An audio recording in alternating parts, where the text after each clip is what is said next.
Wrestling fans around the corner, around the world, I'm Dan Marati along with John Cena Sr. Did you think you'd be seeing that mug tonight, fans? A brand new Wrestling Insiders is up next. Stand by.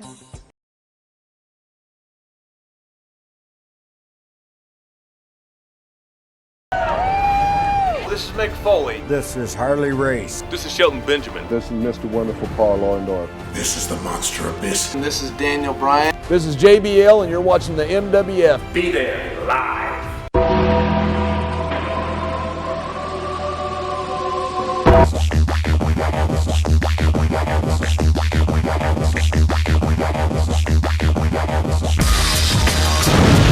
All right, wrestling fans, welcome back to Wrestling Insiders as this lineup of superstars and legends continues to grow. Tony Atlas and David Reese certainly provided me an early birthday gift this weekend with the return of Mr. John Cena Sr. We go from the Thunderdome at the Amway Arena in Orlando, Florida with SmackDown to the Fabo Dome here at MWF Studios in Melrose. Been a long time, been a busy time, but thanks fans, thanks Dan. It's good to be back. It's been a little over a year since you've been here in this studio. Absolutely correct. I know we don't want to touch too much on MWF wrestling business right now with too much unknown with a certain venue down the street from here, which is certainly a different story for a different time. But your uprising was well represented with the addition of Chief Advisor Vickie Guerrero. I am definitely sorry I missed that. One of the best in the business. I always say to the young ladies, if you want to learn how to be a manager and a heel, there's two people you take the key from, Vickie Guerrero and Paul Heyman. Well, when she found out you were not going to be there that night, you won't believe what she said. Thank God. Excuse me. Oh, excuse me. Well, do you like Vickie in AEW? You know what? I've got to tell you, and maybe we'll get into that a little bit later on, AEW is not trying to take anybody or anything on, but they're doing very, very well. Their storylines are great. And Vickie Guerrero as an addition, I got to tell you what, I think that was a smart move on their part. Well, we're going to have a featurette on AEW coming in a couple of Fridays from now, Tony. Look at this. I can't get the man out of my mind. We taped with Tony twice in 6 days before we had you here, so I still got Tony on the brain. If you did not pick up on too many of them, Johnny, over the summer when things were really shut down here at the studio, we were going to Tony's home. Wow. That's where we came up with the name At Your House, or Atlas Your House, because we set up a couple of cameras, lights, and microphones on Tony's porch up in downtown beautiful Auburn, Maine. I believe you have one of your many estates up near Auburn. Many estates up in Auburn. I've been up there many times. How's his wife, by the way? She's still been hospitalized since June of 19. But the good news is, they did not have one case of COVID in her nursing home. That's awesome. They had to cut off all visitation back in mid-March, and he just had his first visit just a couple of weeks ago. So you could say they played it tough, but if not one person got sick, you could also say they played it smart. I would agree with that, and she's still in my prayers, and all the fans out there, how about offering up some prayers for Tony's wife that she gets out of that home and back with Tony. Well, every Tuesday night we've been having a lot of fun on the Wrestling Insider Show. John, I don't know, hopefully you get a chance to come across it. Is a kind of a fun featurette for the fans at home. We did an episode called Ask Atlas, where we took not wrestling but life questions from the fans about, almost like Dear Abby, we had Ask Atlas, and that was a lot of fun for me to sit through asking the questions, because you never know what the responses are going to be. Especially from Tony Atlas. Exactly. Well, we had a couple of questions from housewives about how to deal with the husband. Really? About a husband that feels it's okay to urinate in the sink. And Welcome back, John. Thank you. Glad to be here. One that has not aired yet, we did a featurette about a man that's trying to figure out what to do with his wife that detests Halloween so much. She actually passed out individual packets of Quaker oatmeal to the kids. So we've had a couple of laughs, if nothing else, on Ask Atlas. But we're not asking Atlas tonight. It's a fabulous Friday from what I'm sure was a raucous Friday night in Orlando at the Thunderdome, Johnny. One thing that fans always love from you especially, and on all of our programs, are some of the great tributes we do of our fallen friends. a man we had here in this very studio, a man that competed here in the Millennium Wrestling Federation, a man that we got involved with trying to help health-wise, and it kind of went in a not-so-great direction, but we'll focus more on the positive. We lost our friend, the Ugandan giant Kamala, James Harris. Johnny. I had the honor and privilege of working several shows with Kamala, James Harris. I call him the gentle giant. What a tremendous human being. A heart 3 times the size of his body. A great human being. And when I first heard about that loss to the wrestling world, as I do all the time, I always think about, you know, another one up there. Pretty soon, God's going to have to build a ring. Not that he hasn't already. But a lot of the greats are going home and getting together. And when you think about Kamala, I don't think the younger generation has gone back through and seen how these young men when he first started, and a black man at that. So is that what he was? Yeah. Yeah. Coming into an industry, and I'm sure that's a facetious remark, but Afro-American, black, whatever you choose to do, came in at a very difficult time. And I'm sure Tony Atlas would have confirmed that. It was not the best of times for black athletes. And how this young man forged his way through and became who he was, Kamala. And I can say again, it was an honor and a privilege to have had the ability to do Johnny Fabulous, the heel, with Kamala Harris. I know he will Kamala be missed. Harris. Yeah. Oh, now who is that? Oh, gee, was that a Freudian slip? Well, you know, the Wow. funny thing is, I don't know if every fan realizes this, but Kamala's name is James Harris, so he Right. kind of was Kamala Harris in a Yeah, lot I of ways. guess he was. She stole his gimmick. Yeah, I guess he was. But there'll never be another Kamala. There'll never be another James Harris. And I think the wrestling world should, and I'm sure they did, take a moment and not to reflect on color, not to reflect on gender. Let's get rid of all of this. Let's just bring us all together and reflect on a life of an outstanding individual who brought joy and happiness to millions around the world. It's time to stop. It really is. It's time to forget all this and get down to reality and say, another one has gone home. And once again, you know, that great novel, For Whom the Bell Tolls, once again, we have the 10 tolls of the bell for a great individual, James Harris, a.k.a. Kamala, the Ugandan giant. Well, I tell you this, Johnny, when I think of Kamala, I think of outside of the personal interactions we've had with him over the years, but as far as Kamala, the professional wrestling presentation, I think the 2 words that stick out are believability and credibility. When I first started watching as a little guy, I remember I would have been 6 at the time, December of 1986, the old Boston Garden down the street on Causeway Street, Kamala challenged Hulk Hogan for the World Championship, and I tell you, when that jungle music hit and that giant big brown wooden mask that he wore when he came out, that was a scary And a shield. looking guy. And He a had the spear. shield, the With spear, Kimchi. Kimchi, and I don't know, I think he might have been with King Curtis Iaukea at that point. Really? For the brief time that he came into WWF as a favor to the Hulkster. But I mean, what a great presentation. But again, just as much as you want, it's like one of those things where you're kind of scared, but you go, One eye you open to make sure. You want to see I what's agree. going on. Yeah. Yep, I agree. Again, just so believable. And as many of his peers said, very, for a guy that size that could throttle you, very Agile. smooth in the ring. Agile. Very agile and agile, smooth. smooth. I mean, you could take a punch, a hit, a chop, whatever, the headbutt. I tell you, it was, again, an honor and a privilege.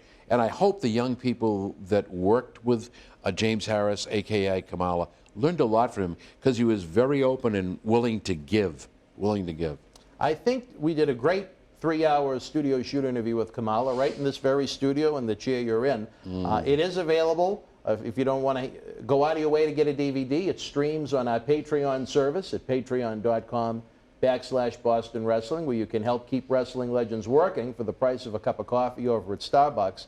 It's an emotional interview, and I think, you know, Johnny, the sad part about it is when Kamala looked back at his life, he really regretted getting into professional wrestling. Despite all the memories and the accolades that have been given to him in his passing over the past month or so, he really wishes he never got into the industry. And I think that's really sad, considering how much he contributed. Yeah, but think about the rationale and why he said what he said. You know, he was a truck driver, a great human being, great father, great guy. But think about, as I said before, earlier in our interview, think about what he had to face when he got into it. You know, would you jump in gasoline and then go into the fire? That's exactly what happened with a guy like this. I'm sure Tony Atlas echoed the same things. And it was just the times, unfortunately. So the bitterness remains in your mouth. But I think, you know, regardless of what he said, he touched an awful lot of lives.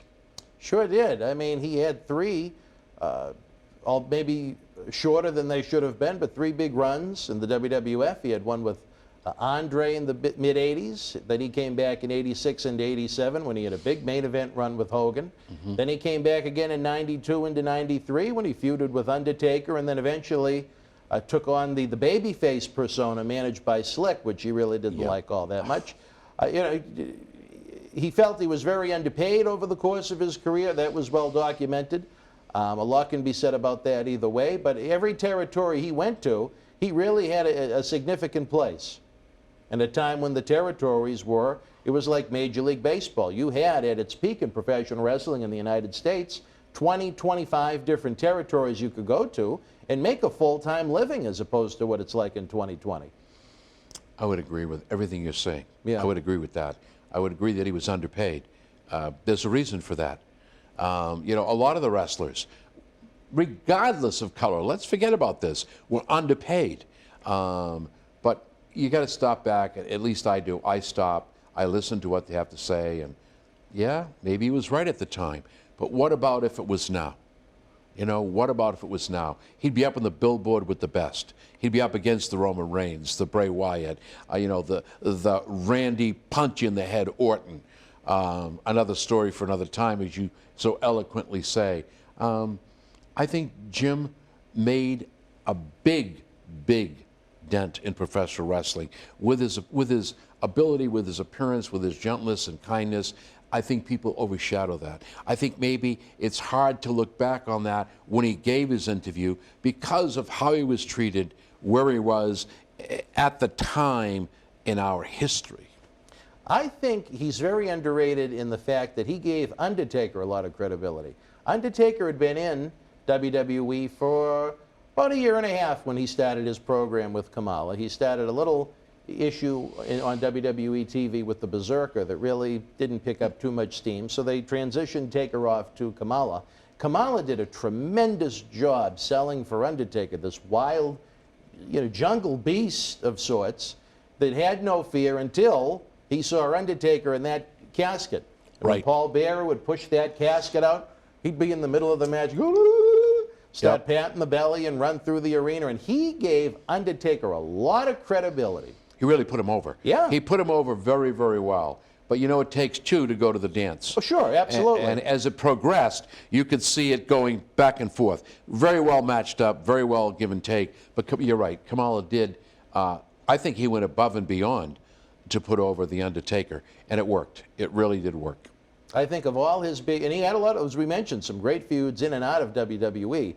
But I think as far as helping an opponent, he did a lot to help Undertaker. Oh, no question about it. And he did, you know, the honors every night. I think he did the honors for Hulk Hogan, too. He sure There did, he but Hulk was already Hulk. He when was they there, had their yeah. feud. He was building Taker, yeah. Undertaker was still, you're looking at about a year and about 6 months into his babyface turn. Yeah. Undertaker didn't turn face until the spring of 1992. Correct. They began feuding in the summer of '92, so he was still a relatively new babyface at that time. And, you know, I know Percy appreciated how much Kamala had given to their routine together as Undertaker and Paul Bearer. But it's just a very sad end of life for Kamala. I only touch upon that because there was that personal involvement that we had towards it. If fans didn't know, due to diabetes that he didn't have treated, he wound up losing both of his legs.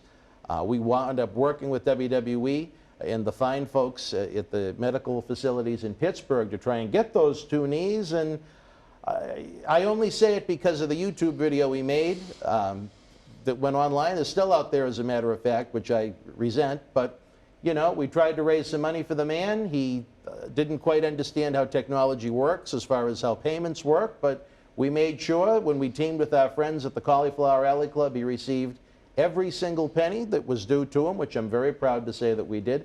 But at the same time, when he put that video on YouTube, WWE lost interest in helping him get those 2 new legs. And I really think that hurt his quality of life at the end. Probably don't hurt his quality of life. It probably hurt him. Oh, sure. It probably hurt him because when you give so much, you hope in the end that your friends, your employers, those that you did so much to build up would at least give back a little bit. Unfortunate the way it all went down. I just sit back and look at the man, look at the life. He cast a big shadow, a very big shadow, a very big giant, very big heart, very gentle when you really get to know him. That's one, Johnny, I have to say that, you know, we've had issues with talents over the years. Yep. No-showed and things like that. Oh, yeah. But that's one that really pulled on the strings of my heart because I liked him as a human being an awful lot. The video he put up I thought was kind of embarrassing and is still on there now, which I don't like, but there's nothing you can do about that. Freedom of speech, we have that. True, and you know me, I replied in kind with a copy of the money order that was sent out. Well, so there was never any question about that. But I just wish that him and I could have sat down again and just had a nice talk. You know what I mean?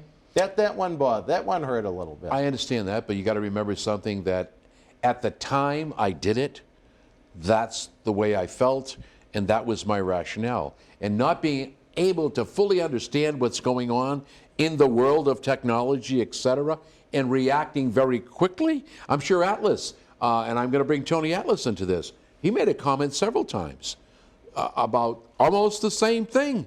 So I sit back and say, you know what? It is what it is. I put something on my Twitter today. I said, I really think I have to say this. You know, when you get up in the morning, you're going forward. Don't look backward because that's not the direction you're going in. It's a good phrase. So I say go forward. You know, the past is the past. We need to forget about that. My motto has always been, the past, if you use it, will destroy the present, and then you will have no future. Forget it. Don't look back. Only go forward. You are very positive in a lot of ways, in addition to being fabulous. Well, thank you. All right, wrestling fans, right now we're going to take a brief time out. When we come back, we're going to remember yet another fallen legend. Stand by.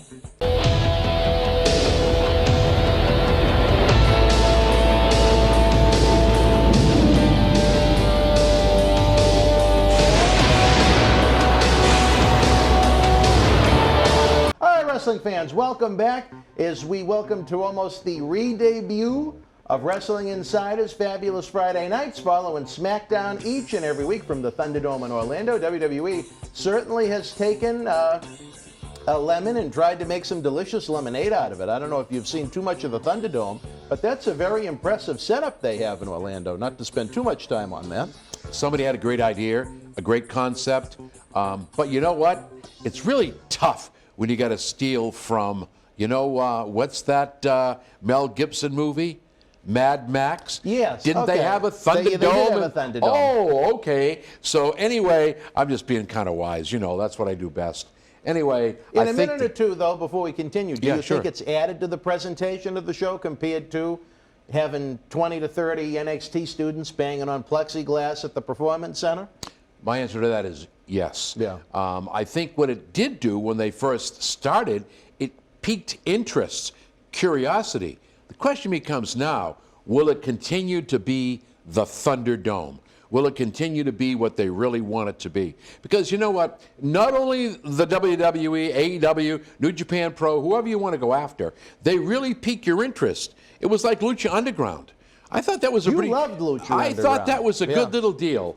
It was different, that's why. And now you see a lot of their stars are with, you know, who we got now? We got, what's his name, the big muscular guy there? Oh, God. He's with Taz. Cage. Cage, yes. Great individual. You know, you've got the Lucha Brothers now. It's just, I'm glad they had the opportunity to branch out.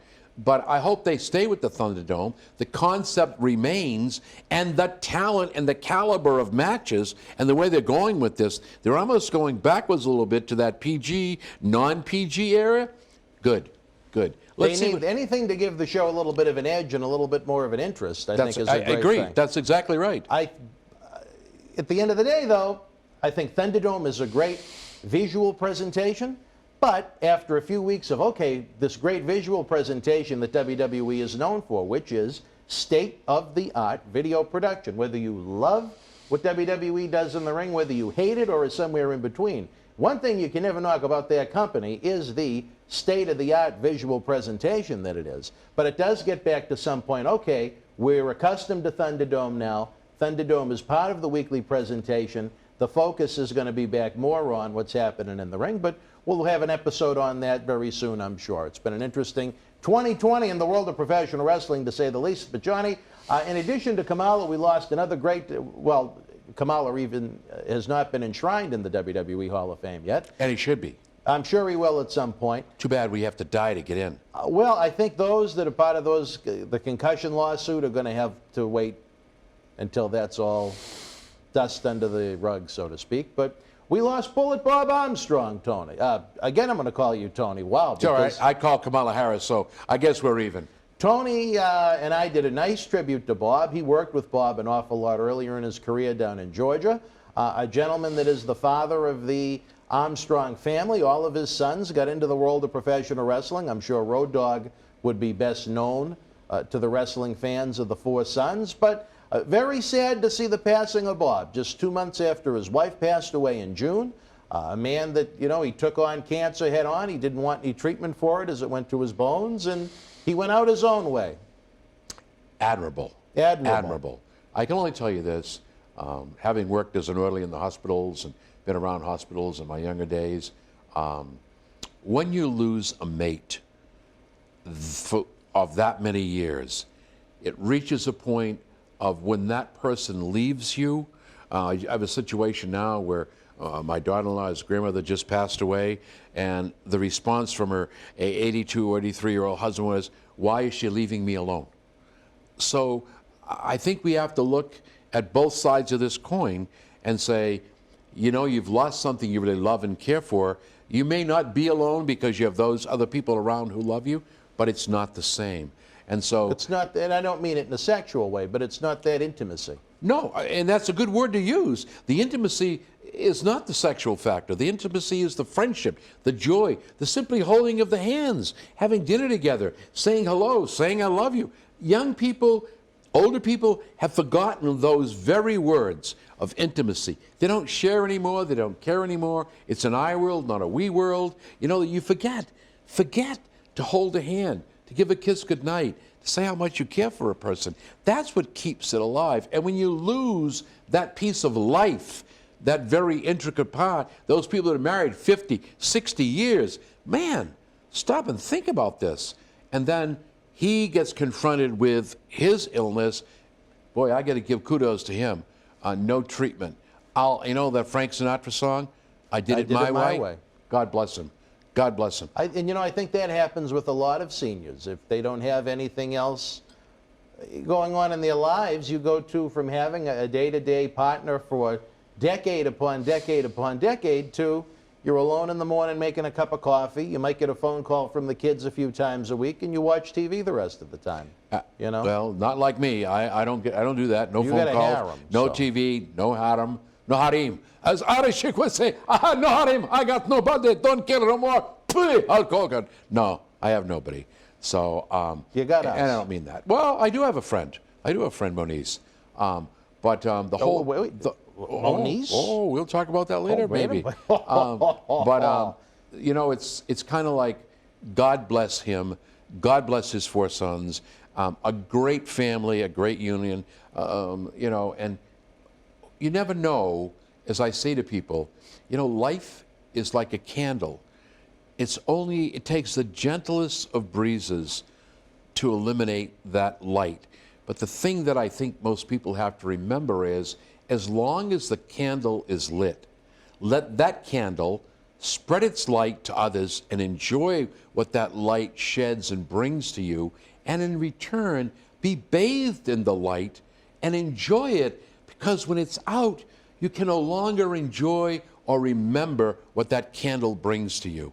You know, and so I think that's kind of my philosophy of life, as crazy as it sounds. But I think that, Bullet Bob Armstrong did what he had to do during his lifetime. He made his mark in history. He brought 4 wonderful sons into this world, a wonderful woman, a wife. Look at the memory. Look at the legacy. That's important. People say, oh, what am I going to leave behind? Who's going to remember me? The important thing is that those that love you remember you. And take a look at it. Well, Road Dogg is someone that we had a lot of interactions with over the year. He was the main eventer on our very first shows back in 2001. We had issues when he went away to jail, and then he was back with us in 2010. 2007, thanks to a great deal that our friends at TNA brokered, and we had a really good second run with them until personal demons took over. But I'll say this, and maybe this can even be a credit to Bob Armstrong's raising of his sons. Of every top star that ever no-showed or played some kind of a game that cost us financially or hurt the fans, Road Dogg is the only one, once he became clean, to truly give a sincere apology for what he did. And he gave I'll back. always have all the respect in the world for Brian James Road Dogg for doing that. Not that this episode is about him, but I think it's a testament that all 4 of his sons were so well respected in this business. And look at the loins that he came from. The apple doesn't fall far from the tree. Yeah. And I think you can see the reality in James, in Road Dogg. I've had the opportunity to work with him several times. Oh, sure. Backstage at WWE, indie shows.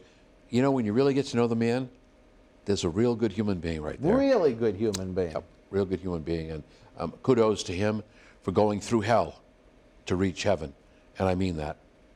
He really did. And to fans that, maybe are newer to our great sport, that aren't familiar with how the territorial system was set up, if you go outside of this part of the country in the Northeast and you look down south into the, Georgia Championship Wrestling, Florida, right?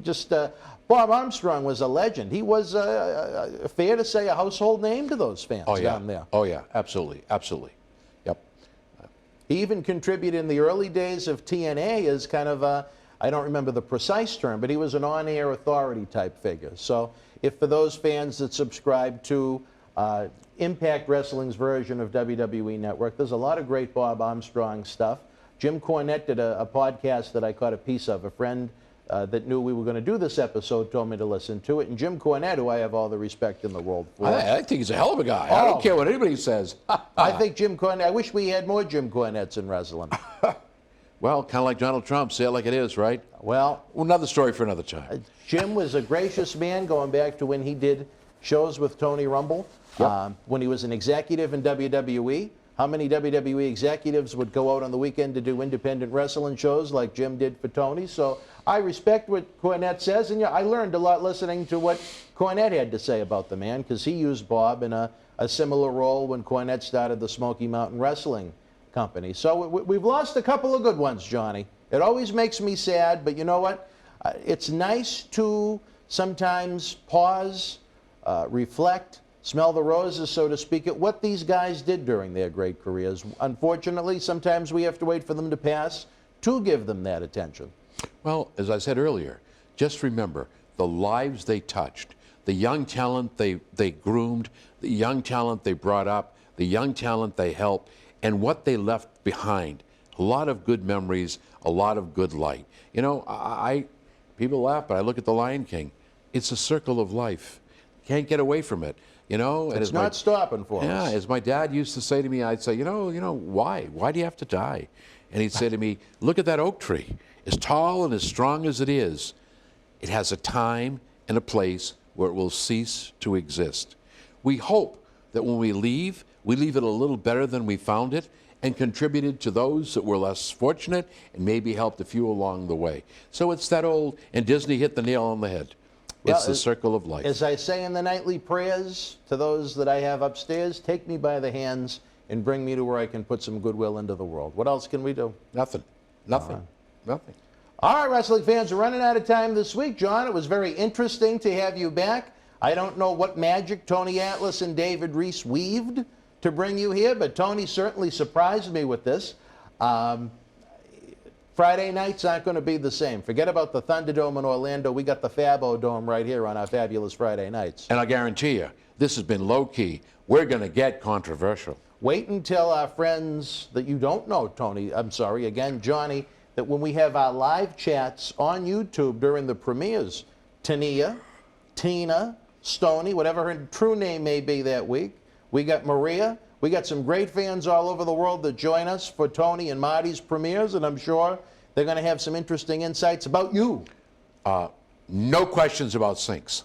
About what? Sinks. Sinks? Yeah, guys in sinks. I don't want to, nothing about that. No. I don't think we're going to go that route with you, Johnny. I don't think so. You're a pisser, though, you know. Glad I'm back. For our friend, the fabulous one himself, Mr. John Cena Sr., I'm Dan Marotti. Don't forget, Tuesday night, 9 o'clock, Mr. USA, Tony Atlas. Thursday night, 9 o'clock, Party with Marty Jannetty. Every day around 10 o'clock, we got a brand new clip from one of our classic interviews available on the YouTube. And now, right after SmackDown goes off the air on the Fox Network, head on over to Boston Wrestling on YouTube. It's going to be a fabulous Friday night, fans. Until we speak again, you and yours be well. More important, stay healthy. Good night.